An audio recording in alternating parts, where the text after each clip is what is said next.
NFL player Richard Sherman's wife called 911 in July 2021 when her husband was drunk and threatening to end his own life.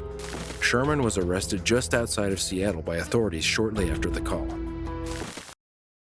I need officers to my house now. My husband is drunk and threatening to kill himself. Stop. What's the address? Are there any weapons? Stop. No, there's no gun. I'm saying there are no weapons, ma'am. There are no weapons. You need to stop interrupting me so I can get the information I need to get officers expedited. I need officers here now. What's he doing that you think he's going to harm himself? He's being aggressive. He has sent text messages. I took the keys out. They're in your car. He's trying to leave now in the house. He's being aggressive. He's wrestling with my uncle. He's threatening to kill himself. He has sent text messages to people saying he's going to hang himself. He's saying that if the police show up, so please don't shoot is what I'm asking. Okay, wait. Say that again. He has no weapon. He says if the police show up, he said if the police show up, that he'll try to fight them. So they need to understand that he is. Okay. Has it been physical with anybody there? You said he's trying to fight your uncle? Yes, it has. Yes, it has. How has it been physical? He just tried to fight him. Okay, trying to fight somebody and actually being physical is two different things. How has it been physical? He's pulling out now. He's trying to leave.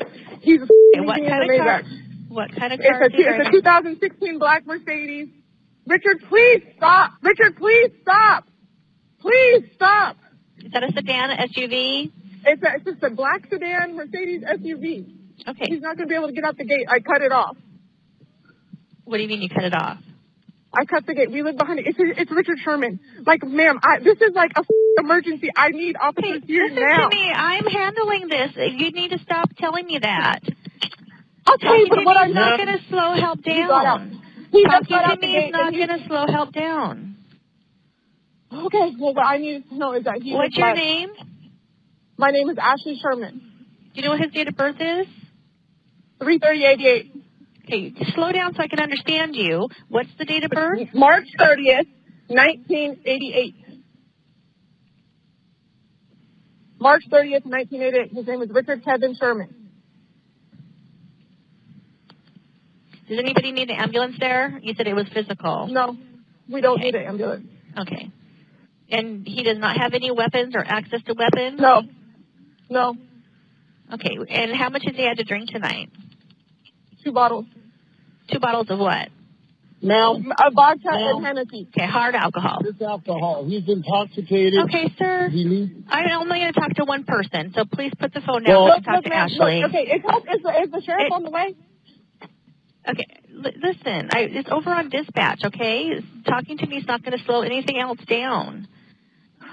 Someone is killed, bro, like... Okay, I'll let you off the line. The officers have the information. 911, what are you reporting? I was trying to say that I'm worried that he may go to my parents' house in Redmond. Hey, he's on his way to your house. Okay, have you called your parents? Have you called your parents? Yes, we're on the phone. We're on the phone with my dad right now. Okay, so if he shows up there, then they can call 911. We're trying to get someone to respond. Okay. Hello? No, my dad is sick Ashley. and has cancer, and Rick's dad sees stuff. Ashley, I'm going to let you off the line. You don't understand. We already have, I understand, ma'am, but we already have an IRPO order. We've tried to do everything, and this is like... Okay, I have all the information over on dispatch. I'm going to let you off the line because there isn't anything I can help you with here. Just tell your parents if he shows up there that they need to call 911. Okay. So the officers have all the information to be on the lookout for him. The free agent quarterback had reportedly been intoxicated in his in-laws' home when his wife, who identified herself as Ashley Sherman, Moss, contacted 911. She had told authorities that her husband was threatening to kill himself during a confrontation with family members at the home, and even made calls to relatives and friends to tell them that he was going to hang himself. He also allegedly wrestled with his uncle rather aggressively and was acting out of character in his state. The woman also begged police not to shoot upon arrival as the cornerback was threatening to shoot at police if they arrived. According to authorities, Sherman had crashed his SUV into a construction site. attempted to break into his in-laws' home, and fought with officers who had to use a police dog to apprehend him. When police arrived at the home with the K-9 unit, they managed to apprehend the drunken NFL player and admit him to a nearby hospital. Upon hospital clearance, Sherman was arrested by authorities for burglary of domestic violence and booked into King County Correctional Facility. The burglary charge is a felony that includes a domestic violent component because it was at the home of relatives. Sherman's wife informed reporters that her husband didn't harm anybody. "My kids were not harmed in the incident. He's a good person and this is not his character. We're doing all right, just trying to get him out. I want people to know no one was injured." Richard Sherman was held without bail, which is the standard procedure for suspects of domestic violence until they appear before a judge. As well as his charge of burglary domestic violence, police also began investigating Sherman in connection to a hit and run and damage to State Department of Transportation property. Sherman played only 5 games in his last season and reportedly remains unassigned for future games.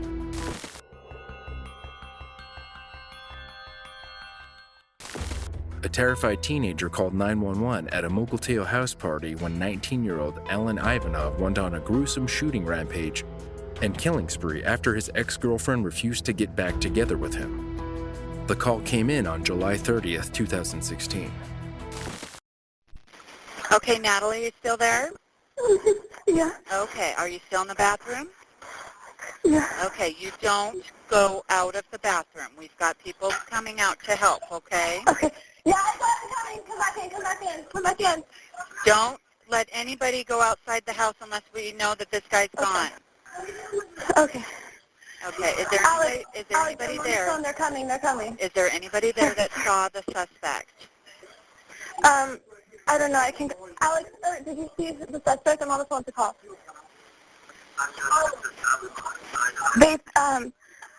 It's Alan Ivanov, apparently. You know the person?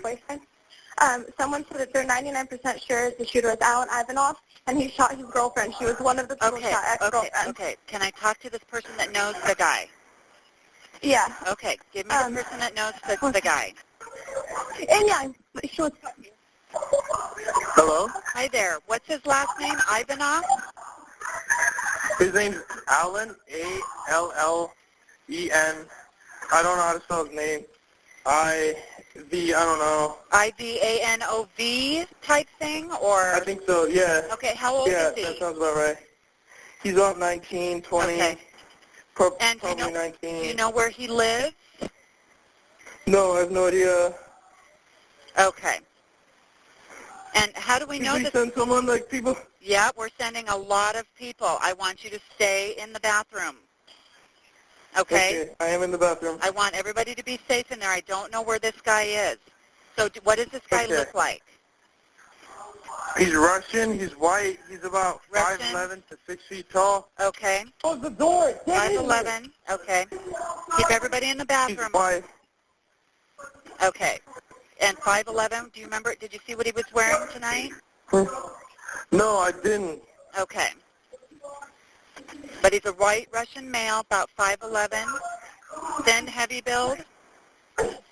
He's very thin. Okay, very thin build. Okay. Okay, do we know what kind of a gun he was armed with?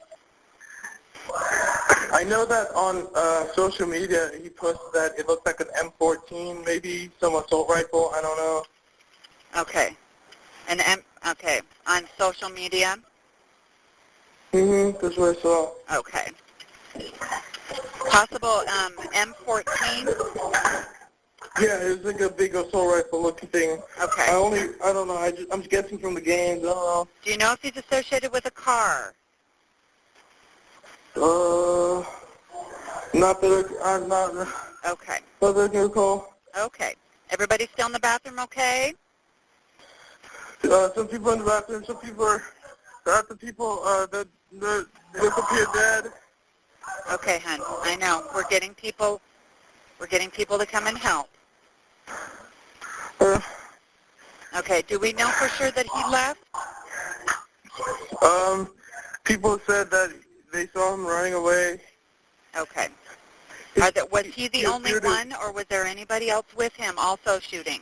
I think I think it was him only, and his ex-girlfriend is dead. Okay. She was like... Okay. And we don't know if he was associated with a car or if he ran away. No. Okay. I was in a room when I heard the gunshots. I wasn't... I know. Okay, I'm just going to keep you on the phone until the officers can arrive, okay? Okay. Who's yelling? One of my friends, he's traumatized by the... Okay. I know. I think it's who's at the door. Okay, is there anybody outside of the bathroom that can confirm he's gone? I don't know. His eyes are open. Okay. Can we confirm that the suspect is gone? I believe so. I see the police officers here. Okay, good. Okay, when they are with you, you can disconnect. Okay, I see them. Thank you. Okay. All right, bye-bye.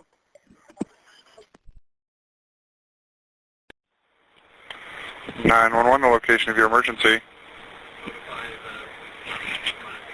Hello, 911. Hi, I need ambulances. Where are you? Where are you? My address. I have police officers here. You have police officers there? Are you in Markel TO? Hello?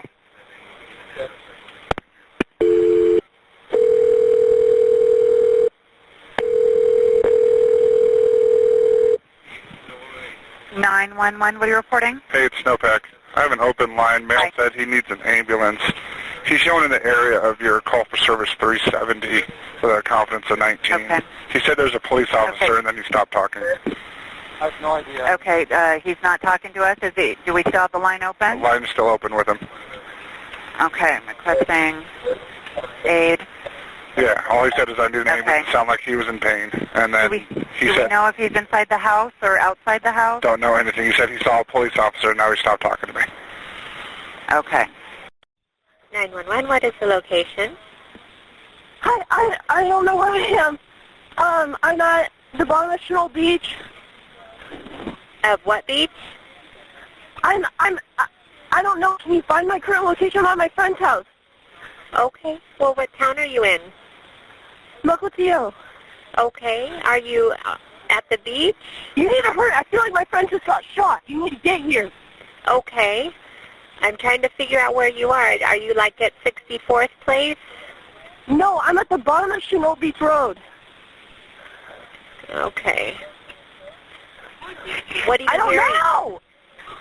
No, firecrackers went off, and now our friends are bleeding to death. We don't know where they are. Okay, let me get you over to the Mukilteo Police. One moment. Yeah, they're here.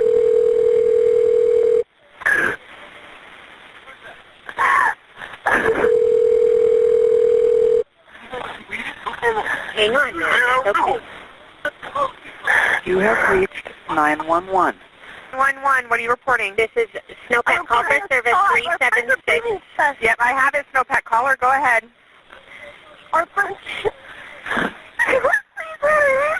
I can't hear you. What is going on? I got this addressing by my friend's house. Snowpack, I have it. I'm just trying to understand her when she's crying. Our friends... I can't hear you. What is going on? Okay, thank you. Caller. Hello? Hi, what are you reporting? I'm reporting a shooting. Okay, is somebody shot or are they just shooting a gun? Yes, they're bleeding to death on the floor. Where are they at? Give me an address. They're in the house. I don't know. Tito, what's your address? Yes. What's your address? Are they conscious? No, they're unconscious. Okay, I need you to get me an address as fast as you can. Okay, here he is. Hold on one second.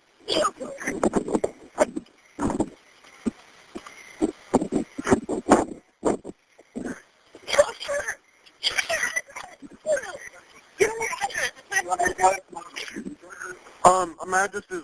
Okay, and that's a house? Yeah, okay. Washington. How old is the patient? What patient? The person who was shot. Who got shot? Jordan and Anna, there's two of them. What did you say? How many people were shot? One? Two. Two patients. Are they both unconscious? Are they both unconscious? Yes. Two patients, both unconscious. Who shot them? We don't know. Were they in the house and just some people came by? How did that happen? Yeah, some people we were having a little party and somebody just came in and started firing. You don't know who the person is, though? No. Any idea what kind of gun? Party, yeah. The police. What kind of gun do you know? No idea. I think it was a rifle. Okay. He stopped me in the street. Did anybody see what the person looked like? Do we have a description? Does anybody know what he looked like? No, I didn't. Nobody knows what he looked like. Nobody saw him? His fireworks? No.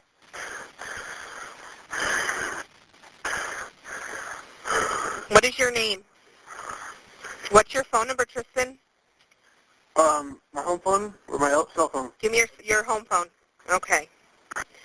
We're getting ambulance headed out that way as well as the police. Are you all safe in the house minus your friends that were shot? We are not at the house. We're at the neighbor's house. I don't know where he is. I don't know. Okay. So where are the patients, the two people who were shot? Are they still at 10009? Where are the patients? Where are they? Where are Jordan and Honor? They're in the living room of my house. Of your house. The address you gave me, 10009. Is that right? Yes. And nobody's over there with them? What? The rest of you went to your neighbor's house. Is that right? There's three of us here. I don't know where everybody else is. We kind of scattered when we heard gunshots. Okay. And what address are you at right now, if it's your house? I'm at, yeah. Yeah, same address. So you're still at your address? I'm across the street. Okay, do you know that address? My neighbor's house? Yes. Do you know your address?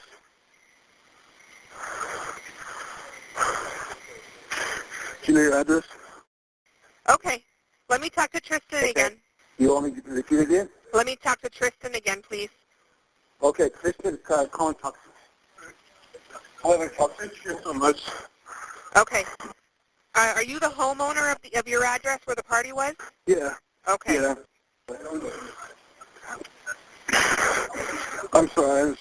No, you're totally fine. My friends might be dead or something. I don't know. No, I totally understand. I'm just trying to get some good information for the police, okay? We have the police department and the fire department advised to come help your friends. If you get any more information or find anybody who has a description or anything on this suspect who shot your friends, I need you to call back 911 right away. I'm letting them know where you are at, okay? I want you guys to stay safe in the house. Okay. Okay? We have help started. Thank you so much. Thank you. Bye. Thanks so much. Yeah. Bye. Alan Ivanov, now known as the Mughaltil house party shooter, had allegedly been spurned by his ex-girlfriend, Anna Bui, who had moved on from their relationship and rejected his attempts at reconciliation. Ivanov had seen his ex with another man at the house party in Washington, and in a fit of jealous rage, Ivanov reacted to this by entering the party with an AR-15 assault-style rifle and opening fire. Ivanov's rage took the lives of not only Bui, but two other 19-year-old kids, Jake Long and Jordan Ebner. A fourth student was also injured. All of the victims had been schoolmates of Ivanov and 2015 graduates of Kamiak High School with their whole adult lives ahead of them. According to authorities, over 60 calls were made by scared teenagers hiding in bathrooms, on the roof, and in the garden of the house. One call was made by Will Kramer, who had reportedly been sitting outside by a bonfire when his friends Long and Ebner were shot dead. Kramer had been shot once in the back, but managed to make it to some nearby bushes where he contacted 911. Ivanov then reportedly entered the home where he shot Bui twice, and multiple other shots were fired. Upon realizing that he had run out of bullets, the killer went back to his car and drove away. Police found him about 90 minutes later on Interstate 5 near Chehalis, where he was arrested. Ivanov was charged with 3 counts of aggravated first-degree murder, as well as 2 counts of attempted first-degree murder, and on January 12, 2017, evaded the death penalty by pleading guilty to his crime and was sentenced to life in prison without parole. The teenagers who experienced the ordeal and lived to tell the tale told their stories in court. Alex Levine, who had attended the party, stood up in court with a therapy dog and spoke of how the event had forever changed his life, stating that at the age of 19, he had to attend the funerals of 3 of his friends in the span of 3 weeks. Parents, friends, and relatives of the victims who died during the shooting spoke up in court as well, stating that Ivanov was responsible for their loved ones' demise and their outrage at the fact that the killer was not being given the death penalty. "I want him to die, and I wanted to be there to watch it happen," John Ebner had said. "He took my first boy." According to Ivanov, Anna still visits him in his dreams and tells him that he deserves to be separated from society for the rest of his life. Ivanov apologized in court, stating that he had been suicidal and enraged with jealousy. "I want to apologize wholeheartedly to all those whose lives I've taken," he told the courtroom, "and all those whose lives have been darkened by my actions."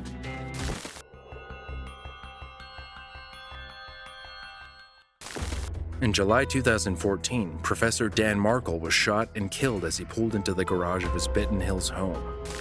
The harrowing truth of his murder was that somebody was paid handsomely to commit the crime. 911, what's the address of your emergency case then? Okay, and the phone number you're calling from? I'm calling from... Okay, and tell me exactly what happened. We heard him looked in, the garage door was up, and I thought the gentleman was backing out, and I went back to my house, but he never backed out, and I came back over, and his driver's side window is shattered, and he's battered and can't answer. He's inside. I don't know if somebody tried to shoot him or if he shot himself or what. I don't know. And was that this location, correct? He didn't send an ambulance in a hurry. An EMT. He's still alive. He's moving. Okay. What's going on with him? I don't know. The driver's side window is all bashed in, and he's got blood all over his head. He's not responding to me. That number by the... What's your name, sir? My name is... I think you need to hurry. Yeah, I'm going to get him on the way to you. I just want to ask you a few questions, okay? Go ahead, but send them as you're asking. Yes, sir. They're already on the way, okay? Are you with him now? I'm standing right outside the garage door. Can you tell me how old he is? I don't know. He looks like maybe 35 or 40. Hang on 1 second for me, okay? Okay. I'm changing the location. Keep telling you, man. All right, sir. I apologize about that. What was the, how old is the patient again? I'm sorry. I can't tell. He looks maybe 35 or 40. I don't know. Okay. And is he awake? He's just moving his head around, but he's not responding. I've called his name, asked what's going on, or not called his name, but asked him what's happening. He's not responding to that, but his head's kind of rolling around. Okay. Is he conscious? Well, I can't tell. Okay. Is he breathing? I can't tell that. I'm assuming he's breathing if he's moving his head around. Did you ever hear him talk or anything? No. Okay. You said he's sitting in the car, right? Correct, in the driver's seat. Okay. Where exactly is he? In the driver's seat? You know? In the driver's seat. Is he in the garage or? In the garage. Okay. Police needs to go. Can you direct the emergency crews to him, sir? Sure. Okay. All right, I'm sending the paramedics to help you now. Just stay on the line. I'll tell you exactly what to do next. Okay. If it's safe to do so, see if he is conscious and breathing or moving at all, okay? It's not safe for me to do. I don't want to put my hand in here. Okay. Well, help's on the way. Okay. All right. I'll be standing by. And I've heard about break-ins in the area, and so I decided to walk over and take a look. And the garage door was up and asked him what was happening. And then I saw the window was shattered, and he's got blood. I'm going to be over here waiting for the EMT, honey. Okay, go ahead, but just tell the kids to hold on inside. They're okay. But tell them I'm out here. All right, just stay on the line with me for now, okay, sir? Okay, I got him on the way to you. Very good. I'm standing at the street, so if I see him coming down the street, I can direct him right in.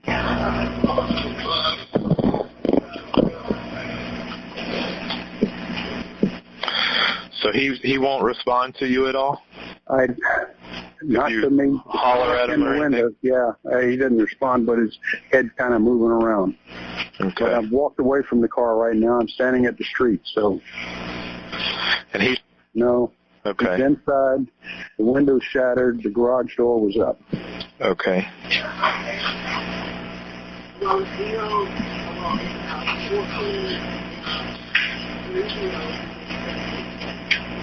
Where is the vehicle dispatched from? I'm not sure. Give me a second. I'll try to see where they are, okay? Is he still moving around? I don't know. I'm standing at the street now trying to wait for your vehicle. Did you say you were checking on where it was? Yes, sir. Or where it's coming from? Mm-hmm. Where is it coming from? I'm checking. Okay. Got several people on the way.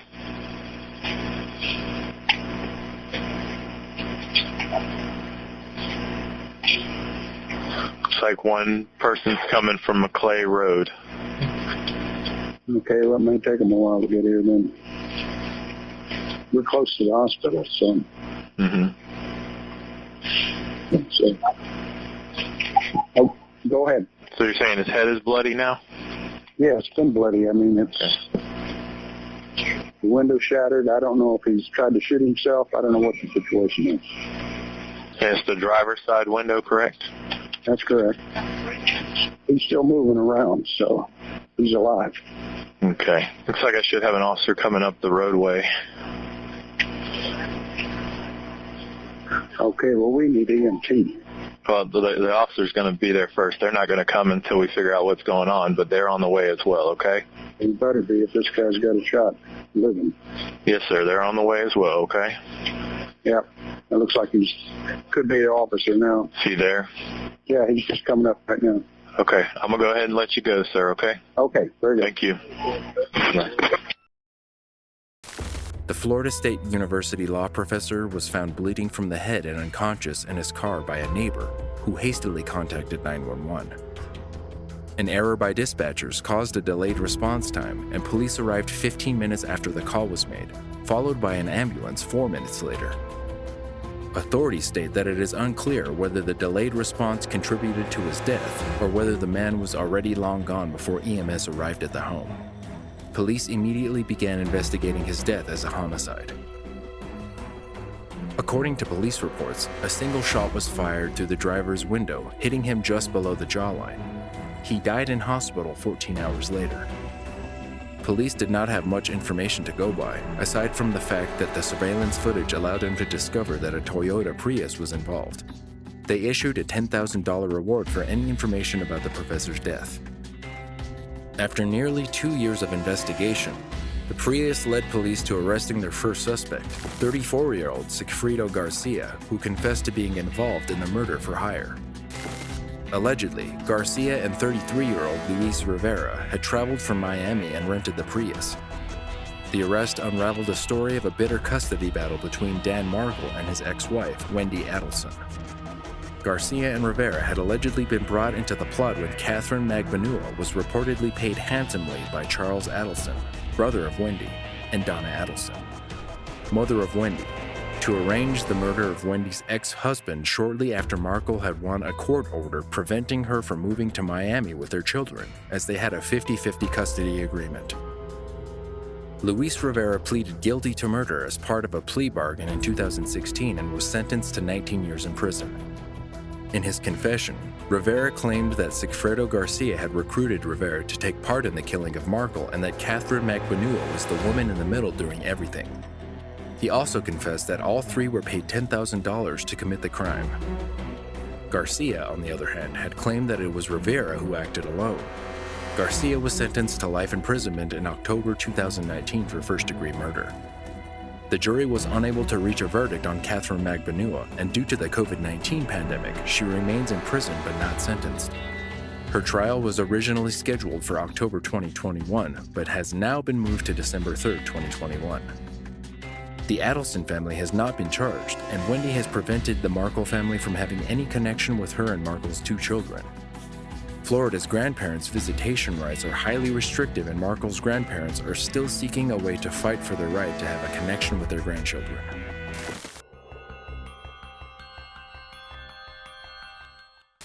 A dramatic and harrowing phone call was made to 999 in August 2016 by Carrie Keogh, discovering an 8-month pregnant woman covered in blood after she had been stabbed in the throat by her fiancé. Hello? Right, mate, we need serious help here. Right, There's is someone in blood there? Everywhere. Is there someone in there? Yeah, there's someone in there. Hello? Right, ask her what happened. Are you okay? We got nothing. I'm going to come in. You haven't got anything, have you? Oh, we need serious help here. Right, what's happening inside? Are you okay? Oh my good God. What's happening? What's happening? She's looks like she's having some sort of fit.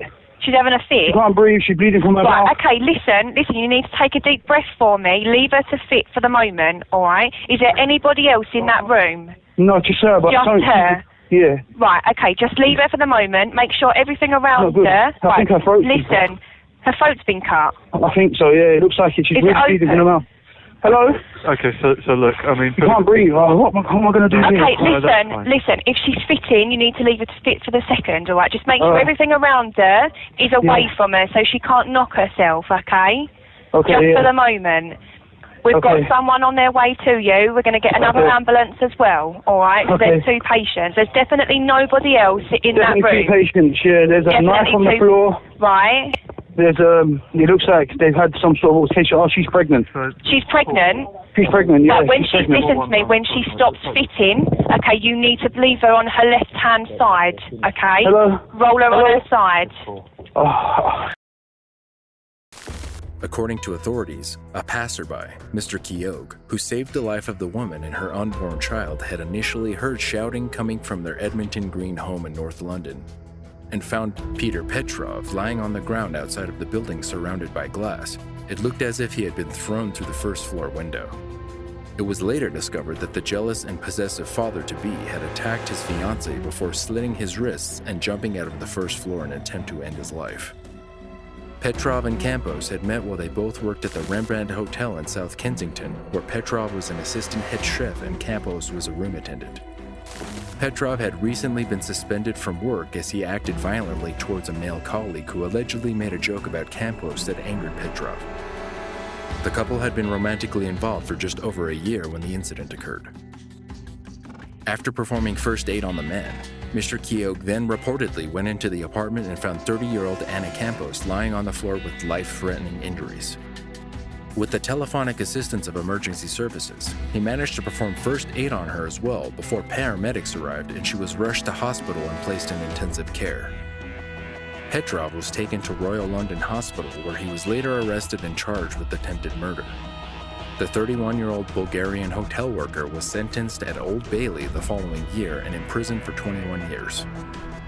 Although her life was saved, the victim remained in a vegetative state with what doctors describe as very little chance of ever regaining consciousness. By some miracle, however, the baby survived the ordeal.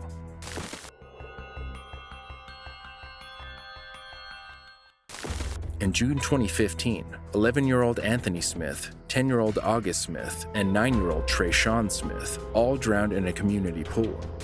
Their mother, 30-year-old Patricia Allen of Irving, was arrested and charged with injury to a child. Is this the 2300 block? Right there, he right there. Yeah, he in the water. He in the water. He right there in the... Oh. Sorry, tell me what's going on, please. He in the water. He ain't moving. He in the water. Down low. Drowning. Need police. ASAP. Okay, stay with me, okay? Okay. Irving Fire Department. Look, we in Oak Village. It's a girl that's drowning in the water. We don't know she will, we don't know she ain't, but we need somebody here right now. She did what? Oak Village in the pool. On MacArthur. She drove into the water? No, fire department, I think they're saying there's a child that drowned. Fire department, I think it's going to be 2302 leasing office, 2302 North MacArthur. It's 3426 North MacArthur Boulevard. 3426? Yes, and there's 2 others down in the bottom of the pool. We just got one of them out, but she's not responding. 3426. All right, I've got another call at 2346. Is that... 20, yeah, that's it. I'm sorry. I'm turning the numbers around. 2346. There's one that's pulled out and there's 2 more in the pool? Yes. Yes, we can't see, but we're touching it. We're touching with the pole. Okay, so there's a total of 3 kids. They brought another one up. There's another one. There's another one missing. Oh my God, 2 kids, but they're not breathing though. All right, does anybody there know CPR?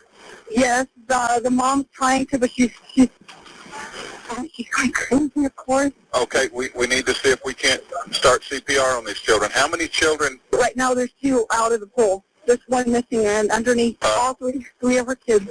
All 3 of her children? Yes. Do we know where the 3rd one is? On the bottom of the pool. Is in the bottom of the pool? Is there somebody going after? I think 2 of the employees jumped in, tried to get them out. Okay, so there's 3 children, and all 3 of them are unconscious? Yes, there's 2 outside, and there's 1 more missing. Ellen had reportedly taken 5 of her 6 children to the community pool at MacArthur Place at 183 Apartments for a day of swimming and family bonding that went horribly wrong. Ellen was allegedly playing with her 2 youngest at the shallow end of the pool when her 3 older children slipped under the murky water. The certified nurse and mother frantically screamed for help, but it was sadly too late by the time EMS arrived on the scene. Ellen's 10-year-old daughter, August Smith, died the same day at Children's Medical Center Dallas, and Trayshawn and Anthony died the following day. A month after the ordeal, Ellen was arrested by authorities, and her surviving 3 children, the eldest being 17, were placed into foster care by Child Services. Over 4 years later, in 2019, a plea deal was reached that allowed Ellen to avoid jail time. Her charge was reduced to one of negligence, and she was given 2 years of deferred adjudication probation, a type of probation that, should she follow all the requirements, would keep her out of prison. During the investigation of the case, rumors began to circulate that damaged Ellen's reputation in the eyes of not only the public but the police as well. In the affidavit for Ellen's arrest, a witness said that he thought Ellen was using her phone. But according to the lawsuit, records showed Ellen hadn't made any outgoing calls or sent texts. Surveillance footage of the incident also showed that no cell phone was used, as well as the fact that Ellen had tried to save her children but was struggling to find them beneath the murky water. Patricia Allen, now 34, stated that she is relieved that the deal was reached and can now focus on regaining custody of her children.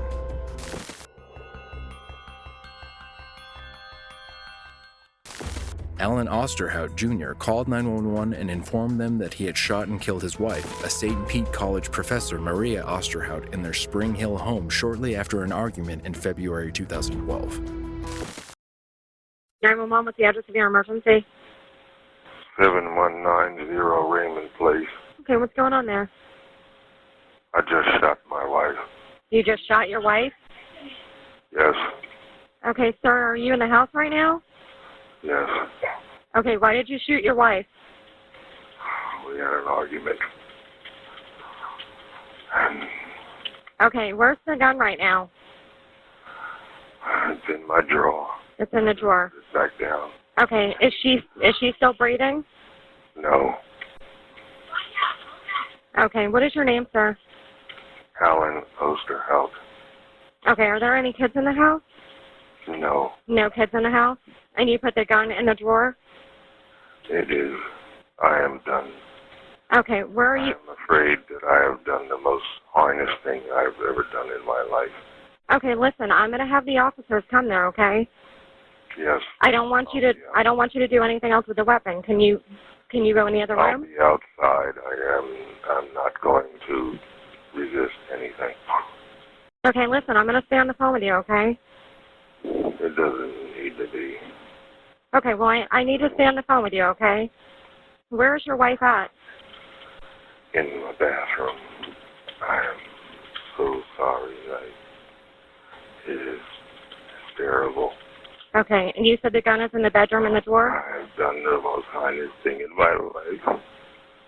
I couldn't. Okay, sir. Oh. Okay, just stay on the phone with me, okay? Oh, my God. I've done this. Oh, my God. Okay, just try to relax, okay? Are you going outside? Hello? Sir? When police arrived at the home, the body of the victim was found still in her pajamas on the white tiled floor of the master bathroom.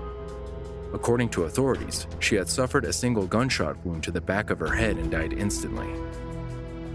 The couple had been sleeping in separate bedrooms and allegedly argued earlier that evening, but the man could not remember why. He admitted that they had previously discussed divorce due to their unhappy marriage. He later testified that he did not intentionally kill his wife, yet he remained silent about the incident for almost 2 years. The 63-year-old retired air conditioning repairman was arrested and charged with second-degree murder. After a 19-month silence, he finally testified in court before a 6-woman jury. According to Osterhout, he and his wife had indeed argued, but the two had gone to bed. During the night, he was awoken by their dogs barking and then heard a noise coming from the master bathroom. Startled, he grabbed his .38 caliber Taurus revolver and went to investigate. Upon seeing what he described as a form, he pulled the trigger and to his horror only discovered that the form was that of his wife after she had been shot. The 65-year-old St. Petersburg College professor died instantly. In September 2013, after about 2.5 hours of deliberations, the 6-woman panel convicted Osterhout of manslaughter with a firearm. He was sentenced to 30 years in prison, essentially a life sentence for a man his age. That's it for today. Don't forget to like this video if you found it interesting, and subscribe to join us in the next episode of True 911.